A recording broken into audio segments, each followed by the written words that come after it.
Se dice que hay 3 categorías de personas en el mundo: las que tienen temor, las que no saben lo suficiente como para tener temor, y las que conocen sus Biblias.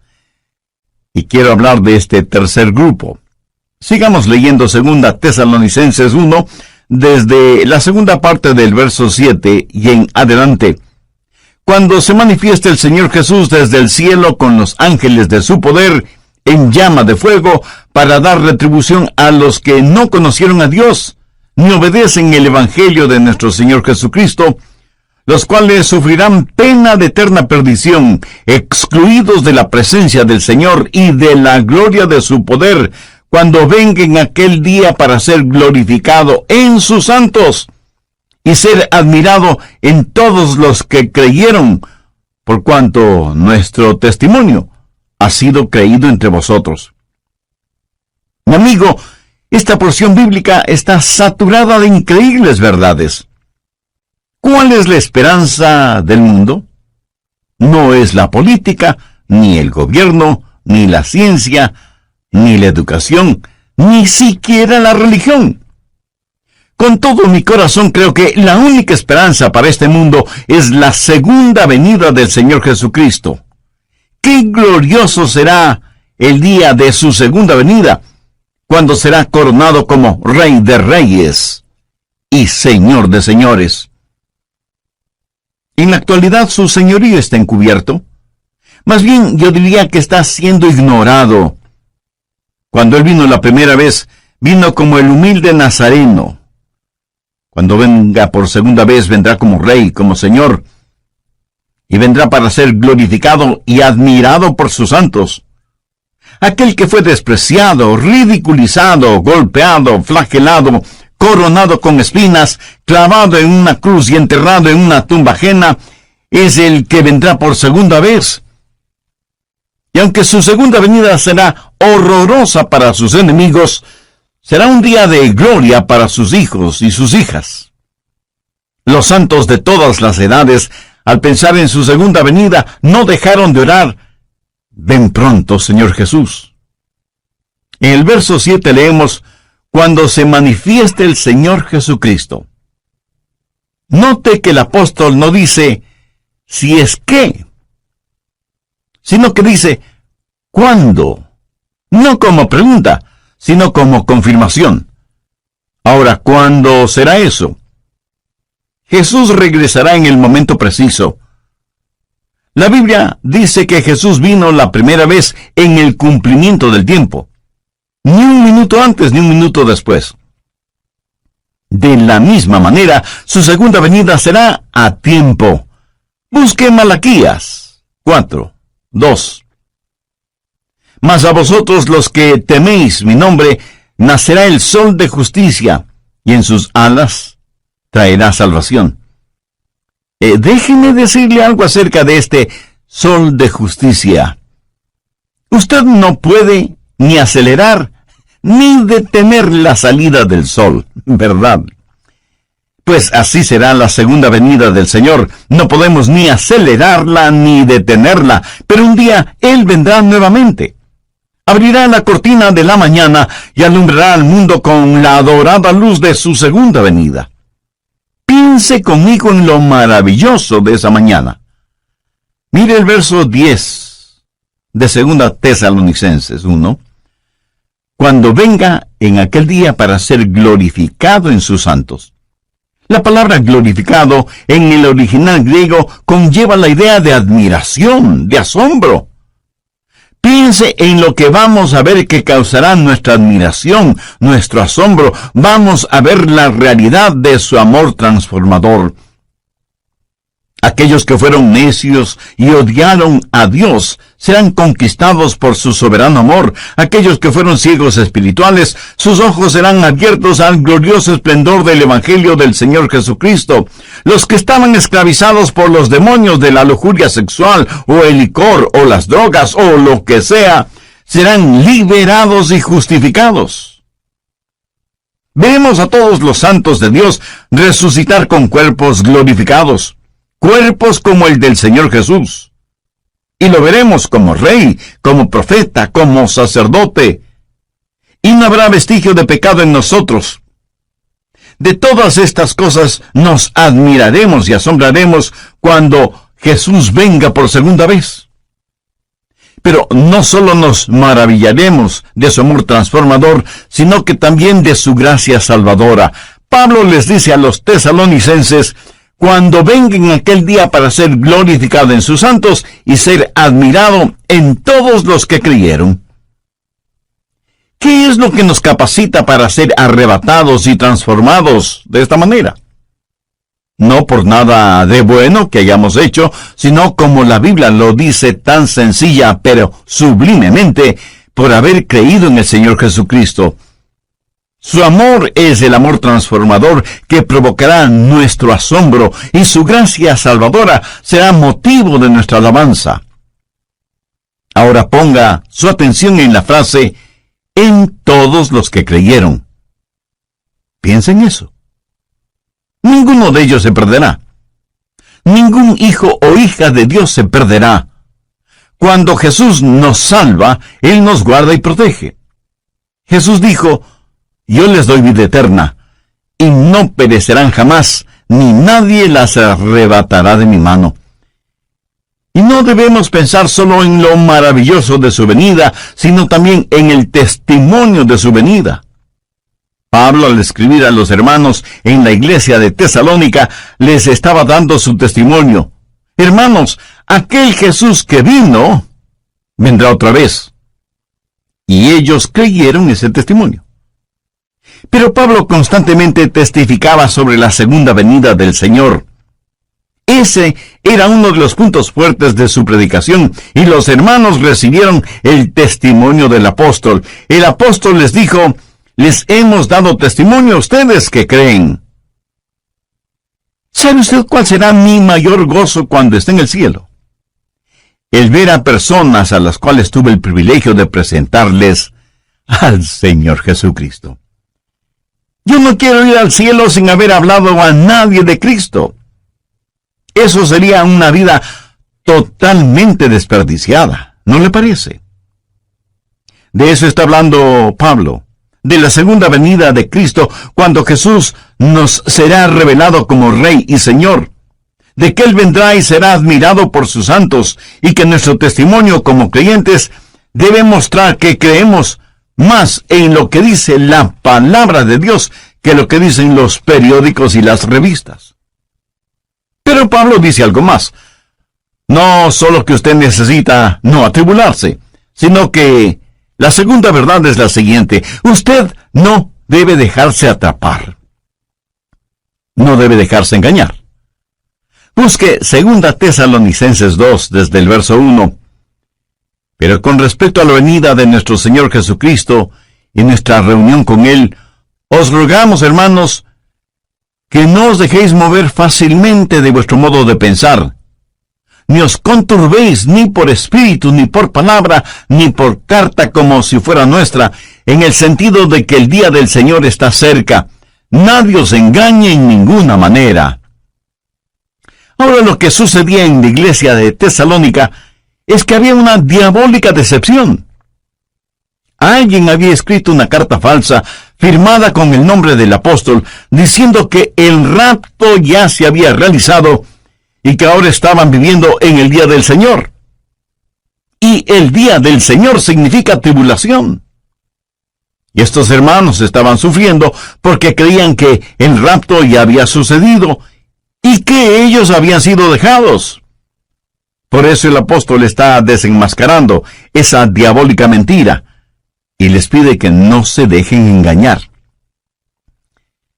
Hay cualquier cantidad de engañadores y charlatanes espirituales, cualquier cantidad de autoproclamados apóstoles, profetas y maestros que engañan a muchos en nuestros días. Y esa es la razón por la que estamos estudiando profecía bíblica. Pablo les dice a los hermanos: confiad en lo que os decimos. No se atribulen, no se dejen atrapar, no se dejen engañar, no se dejen engañar por nadie de ninguna manera. Y comienza a decir lo que va a suceder para que lo sepamos. ¿Y qué es lo que debemos esperar? Mire desde el verso 3.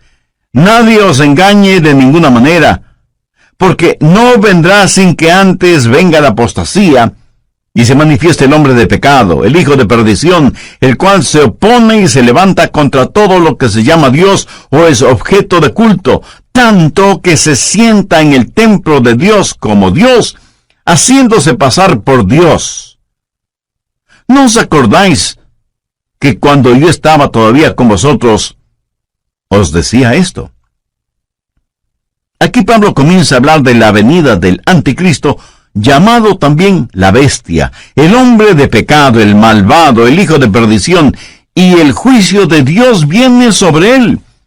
Y Pablo dice que para que el día del Señor se haga realidad, primero tiene que darse la apostasía, y luego vendrá el anticristo, a quien el apóstol lo llama el hombre de pecado. ¿Hay o habrá un hombre tan depravado que la Biblia lo identifica como el hombre de pecado? Actualmente estamos viendo cuán lejos ha ido la raza humana. Comenzó con el pecado del hombre y terminará con el hombre de pecado. Este hombre será la esencia misma del mal, la encarnación de la maldad, la perversidad en forma humana. Será el diablo luciendo ropaje humano. En Apocalipsis 13 se lo identifica como la bestia, que vendrá pretendiendo ser el Cristo, pero solo será un Cristo falsificado. Jesús dijo: el que me ha visto a mí, ha visto al Padre.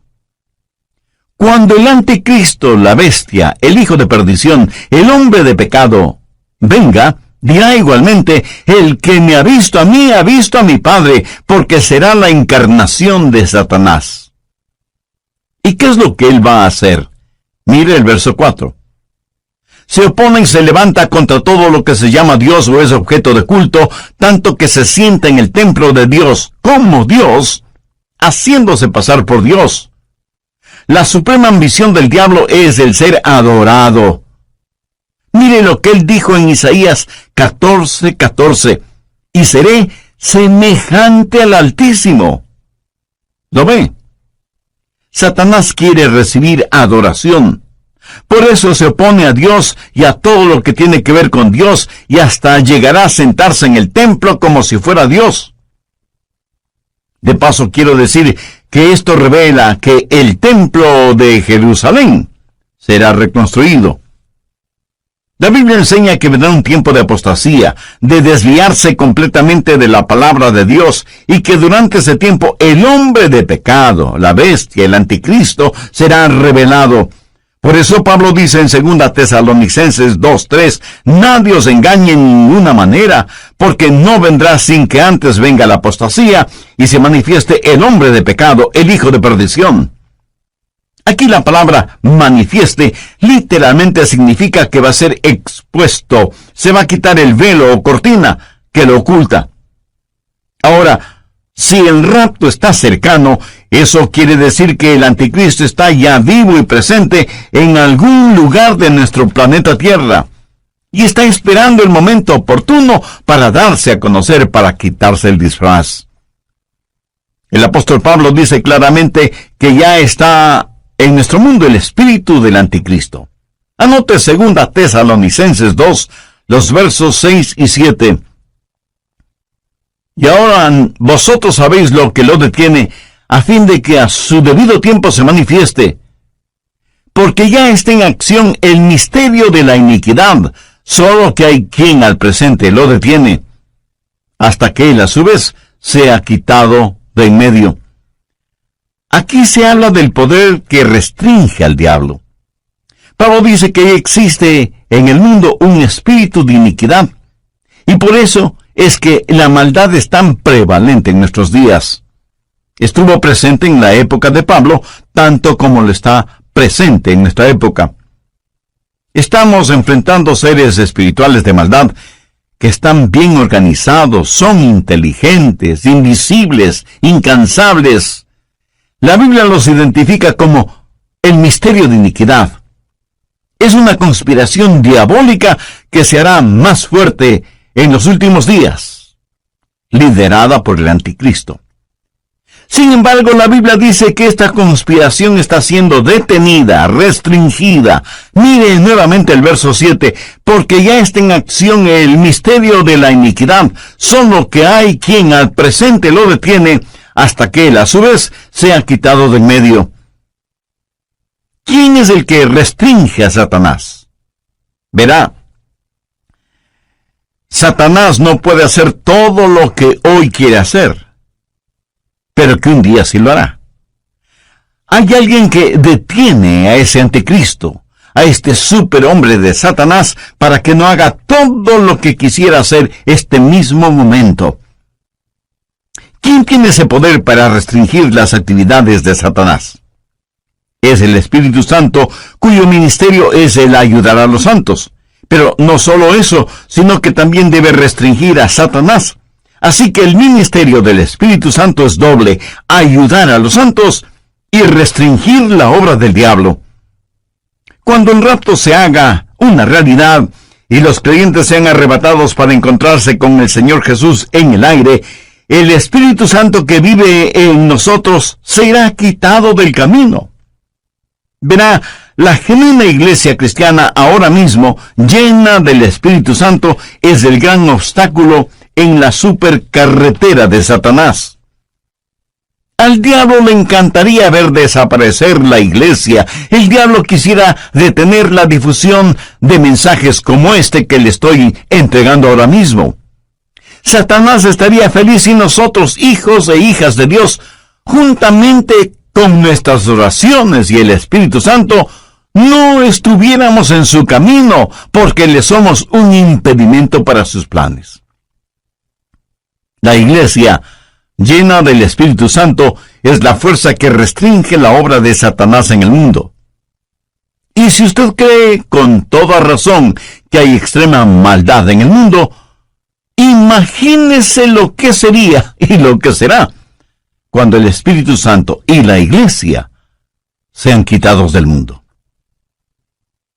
¿Está usted lleno del Espíritu Santo? Lo estará si tiene a Cristo en su vida. En el programa anterior vimos 2 de 3 extraordinarias verdades que encontramos en 2 Tesalonicenses 1, los versos del 7 al 10. Primera, usted no necesita estar atribulado. Segunda, usted no debe dejarse engañar o atrapar. Bien, prosigamos con nuestro estudio. Uno de estos días, en un abrir y cerrar de ojos, en un parpadeo, seremos arrebatados. Y cuando eso suceda, será el día de fiesta en el infierno. ¿Por qué? Pues porque ya no habrá restricciones para Satanás. ¿Qué es la iglesia? La iglesia es sal y luz. ¿Qué es lo que hace la sal? Bueno, hace varias cosas: purifica, conserva, descontamina, pero también pica, quema e irrita. Somos la sal de la tierra, y cuando la sal sea quitada, comenzará el proceso de purificación. También somos la luz del mundo. Cuando esa luz sea quitada, las tinieblas cubrirán el mundo. Y cuando el Espíritu Santo que mora en cada creyente, que forma el cuerpo de Cristo, que es la iglesia, sea quitado, en ese momento habrá fiesta en el infierno, porque ya no habrá quien restrinja sus actividades. De todas maneras, y por lo general, los incrédulos no tienen ninguna simpatía por nosotros, los creyentes. Piensan que somos raros, necios, testarudos. Piensan que impedimos el avance del progreso, que actuamos a la antigua frente a los avances de la sociedad moderna, que defendemos reglas éticas, morales y espirituales que ya son obsoletas, y así por el estilo. Por eso los incrédulos no tienen ninguna simpatía por nosotros, los creyentes en el Señor Jesucristo. Pero uno de estos días abandonaremos este planeta. Ya no estaremos aquí. Uno de estos días el Espíritu Santo dejará de ejercitar su poder para restringir, y entonces nada impedirá que el turbulento diluvio de la maldad cubra toda la tierra. Ese es el tiempo que la Biblia lo identifica como la gran tribulación. Pablo les dijo a los tesalonicenses que no deben sentirse atribulados, que confíen en sus enseñanzas y que el día del Señor estaba cerca. Pero también les pidió que no se dejen engañar con cartas falsas o por charlatanes que mentían acerca de la segunda venida del Señor, y que el tiempo de la tribulación todavía no había llegado. La tribulación tendrá lugar después del rapto de la iglesia, después de la apostasía, después de que se manifieste el hombre de pecado, el hijo de perdición, el anticristo. Cuando usted entienda lo que el anticristo puede hacer, y lo hará, dará gracias a Dios por el ministerio del Espíritu Santo que restringe la actividad diabólica. El anticristo será el diablo encarnado. Ahora escúcheme atentamente. El anticristo será un gran genio intelectual. Su autoridad será sobrecogedora. Su odio hacia quienes no están con él será extraordinario. Sus técnicas manipuladoras serán incomparables. Los hombres estarán listos a dar la vida por él. Las mujeres se desmayarán a sus pies y los niños pronunciarán su nombre como si fuera una alabanza. Y se presentará como un gran líder mundial. Él será parte del plan maestro de Satanás, que convertirá a este mundo en un enorme campo de concentración en donde los seres humanos, todos los seres humanos serán numerados.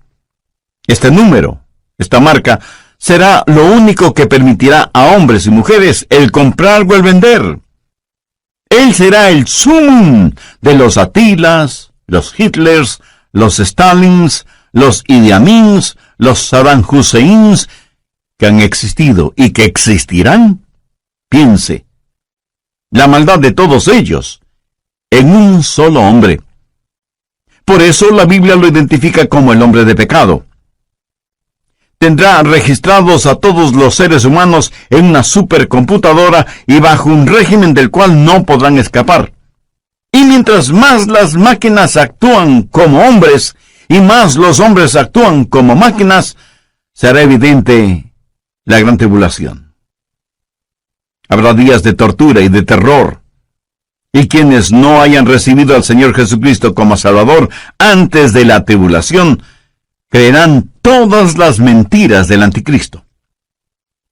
Veamos 2 Tesalonicenses 2, los versos 11 y 12.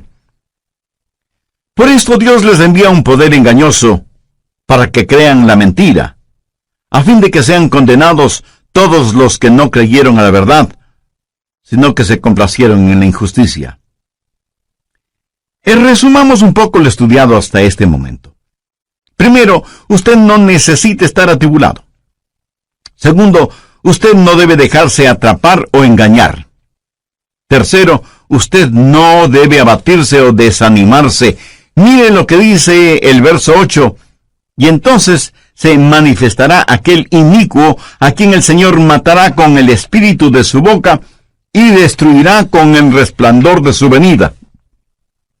Note que aquel inicuo específicamente se refiere a una persona, a un hombre, y es a este inicuo al que el Señor destruirá. Y tal vez alguien me pregunte, pastor, ¿qué significa eso de el Señor matará con el espíritu de su boca? Bueno, gracias por la pertinencia de esa pregunta.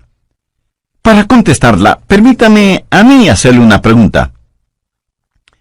¿Sabe usted cómo va a ser peleada la batalla de Armagedón? Por si no lo ha notado, la Biblia dice que la batalla de Armagedón se peleará con palabras que saldrán de la boca de Jesús. ¿Cuáles serán esas palabras? 2 sencillas, pero poderosas palabras. Cáiganse muertos. Eso es. Jesús los consumirá con el espíritu de su boca y con el resplandor de su venida. Amigo, amiga, lo que estoy tratando de decir es que usted no necesita estar atribulado, usted no necesita estar atrapado o engañado, usted no necesita ser abatido o desanimado. ¿Por qué? Se lo digo con toda la unción y la emoción de mi alma, porque Jesús vendrá otra vez. Permítame repetirlo hasta que lo entienda muy bien. Jesús vendrá otra vez. También deseo que aprendan lo siguiente. Hay dos aspectos de la segunda venida de Cristo. Y cuando se habla de su segunda venida, literalmente se está hablando de su aparición física y corporal entre los hombres. No es primordialmente una determinada fecha, sino más bien una serie de eventos que sucederán cuando nuestro Señor Jesucristo venga nuevamente. ¿Cuáles son algunos de esos eventos? En primer lugar, Él viene por su novia, la iglesia, y esa venida será dulce y secreta. Mire lo que Pablo dice en 2 Tesalonicenses 2:1. Pero con respecto a la venida de nuestro Señor Jesucristo y nuestra reunión con Él, ¿cómo será su venida? Busque por favor 1 Tesalonicenses 4:16. Porque el Señor mismo, con voz de mando, con voz de arcángel y con trompeta de Dios, descenderá del cielo, y los muertos en Cristo resucitarán primero. Luego nosotros, los que vivimos, los que hayamos quedado, seremos arrebatados juntamente con ellos en las nubes para recibir en el aire, y así estaremos siempre con el Señor. Así que, primero Cristo viene por su novia, la iglesia. En segundo lugar, Cristo viene con su novia, la iglesia. En el rapto, Él viene para arrebatarnos. Luego, después de la tribulación, Él regresa a la tierra con su novia, la iglesia, para reinar y gobernar. Primero Él viene como novio a buscar a su novia, pero luego regresa como rey soberano a gobernar por 1000 años en la tierra. Serán 1000 años gloriosos de un reino de justicia y de equidad. Y lo que va a suceder será lo siguiente. El Señor Jesucristo destruirá al anticristo. Jesús vendrá en toda su majestad. El anticristo tiene un número, el 666, la marca de la bestia, y querrá que todos los seres humanos la tengan. Usted sabe que el número perfecto es el 7. Y en ese sentido, el 777 es el número de Jesús. Ahora, teniendo esto en cuenta, note cómo voy a leer 2 Tesalonicenses 2:8. Entonces se manifestará aquel inicuo, o sea, el 666, a quien el Señor, o sea, el 777, matará con el... Cuando vino la primera vez, le pusieron una corona de espinas. Cuando venga por segunda vez, lucirá su brillante corona de gloria. Cuando vino la primera vez, vino para morir en lugar de los pecadores. Cuando venga por segunda vez, será para ejecutar el juicio sobre los pecadores no salvos, porque Jesús es tanto Salvador como juez. Él mismo dijo, el Padre a nadie juzga, sino que todo el juicio dio al Hijo. La primera vez que vino para buscar y salvar aquello que se había perdido. Cuando regrese, de acuerdo a lo que la Biblia dice, vendrá como llama de fuego.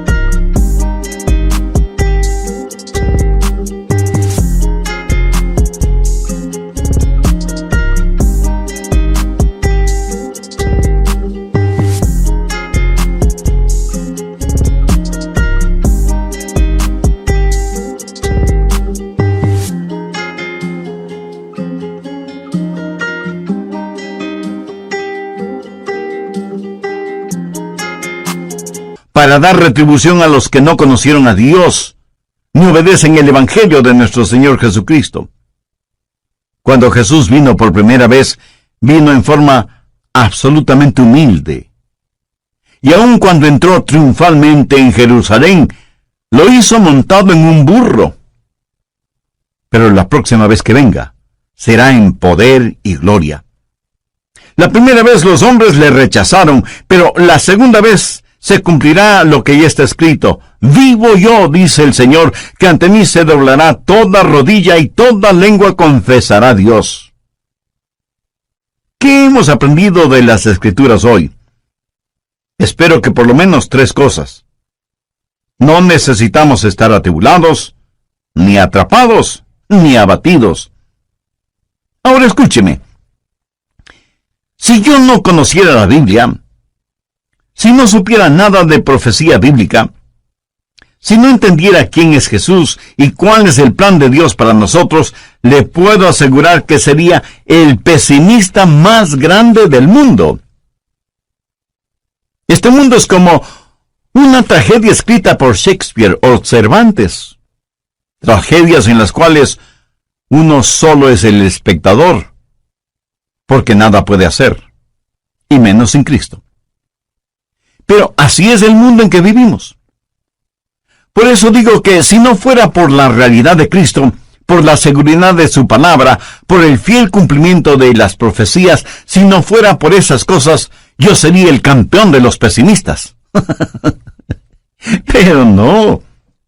Escúcheme, soy un convencido optimista. Sé que el Cristo que vino la primera vez regresará. Busque Hechos 1:11. Este mismo Jesús que ha sido tomado de vosotros al cielo, así vendrá como le habéis visto ir al cielo. Ahora, ¿qué significa todo esto para nosotros? Significa que estamos en los gloriosos días, que son los del principio del fin. Y necesitamos dar el siguiente paso. Mis amigos, estos no son días para aletargarnos, o para retroceder, o para callarnos, hasta que el rapto llegue y seamos arrebatados. Debemos pelear nuestra batalla hasta el límite. Yo quiero dejar este mundo como un cristiano maduro. Quiero ser mañana un mejor cristiano de lo que soy hoy. Quiero amar al Señor Jesucristo cada día más y anhelo crecer en la gracia y el conocimiento de nuestro Salvador. ¿Y qué de usted? Quiero, como el apóstol Pablo, llegar al final de mi vida y poder decir: he peleado la buena batalla, he acabado la carrera, he guardado la fe. Por lo demás me está guardada la corona de justicia, la cual me dará el Señor juez justo en aquel día, y no solo a mí, sino también a todos los que aman su venida. ¿Lo notó? El gran apóstol Pablo, al final de su vida, dijo que continuaba subiendo y subiendo. ¿Qué significa esto? Que hay un factor de intercesión. Si Jesús regresa, debemos estar orando por los nuestros que aún no conocen al Señor como Salvador. Debemos alcanzar a cuantos podamos y prepararles para el rapto. Debemos ganar almas para Cristo. Así que no tenemos solo un factor de intercesión, sino también el factor de ganar almas, de decirle a la gente acerca de Jesús. Debemos tener compasión por las almas que se pierden sin Jesucristo, así como también Él tuvo compasión por nosotros. Y hay además el factor preparación. Usted debe sumergirse en las verdades de la Biblia. Este mundo es tan vil y corrompido, y usted necesita defender y enseñar a sus hijos, a sus nietos. Atesore las profecías bíblicas en su corazón y compártalas en su hogar con sus seres amados, y afuera con los vecinos, y en la oficina con sus amigos. Prepárelos para lo que vendrá sobre este asunto. Yo siento verdadera pena por aquellos que no quieren entender las cosas de Dios y que por lo tanto no tienen un fundamento, una roca sólida en la cual afirmarse durante estos tiempos peligrosos que vivimos. Y finalmente, tenemos el factor del consuelo.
Gracias a Dios que podemos decir: ven pronto, Señor Jesús.